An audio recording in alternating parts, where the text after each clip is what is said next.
Hey everybody. I want to talk about weapons a little bit because I made a couple changes. I previously mentioned in one of these videos that I wanted weapons to be treated a little bit differently than normal items. So, for example, these are just normal usable items. You can use them and then disappear, and they take up, inventory space. But I don't want weapons to take up inventory space because I have kind of made the decision that you can't sell weapons. Now, yes, it is true that in most RPGs you can kind of buy and sell weapons freely, just they're interchangeable. But in some RPGs, in particular, like the one that I'm basing this game off of, Secret of Evermore, and also Secret of Mana, the weapons they're kind of like story progression things. And once you have a weapon, that's it. You have it forever. So that's kind of what I'm doing with this. So uh, at the current moment, 15 is the staff. So now it goes over here, and this is kind of like a separate panel. So it looks like a big grid, but it's actually only a horizontal grid. I think I might like display some kind of uh, information somehow between each weapon. I don't know.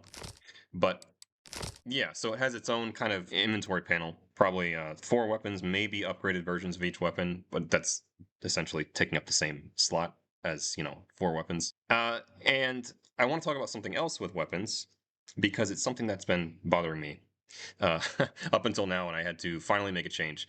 And that has to do with attacking.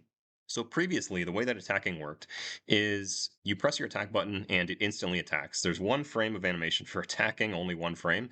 And just right when you press your button, it's just you're instantly attacking and you're frozen in place for like a third of a second, something like that. And I figured, 1 frame of attack is that's enough. So I actually, the way that I planned my sprite sheets out is I decided to do the first row of 4 frames for all the attacking animations for each direction, and then the other 12 frames are the walk cycles. And I just kind of figured, 1 frame for attack, yeah, it's a little bit lacking, but it's going to be enough for this game. It's not like a super, super serious game, right?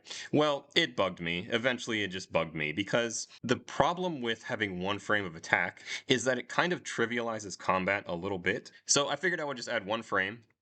You can see it there. There's a little bit of a wind up. So you're vulnerable for, like a 0.15 of a second or something like that. And I really think this improves it a lot.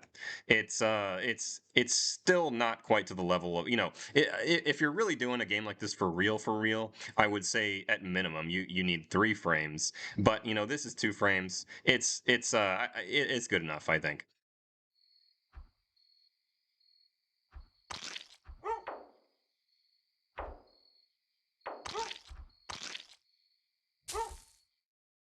Now, something else I want to show is the beginning of the boss behavior. So right now, what he's going to do is he's just going to start his behavior right when I approach. But I can show you what he does so far. So he just shoots these random projectiles. This is essentially the same exact thing as Heartbound's meteor attack. I think they're meteors. He shoots meteors at you. And well, the context is a little bit different because you can, move around. And I guess you can move around in Heartbound as well, but it's just left, right, middle. Whereas, this you're kind of moving in all directions. But yeah, you can get hit. So he'll have at least 2 or 3 different modes of attacks, and that'll be that.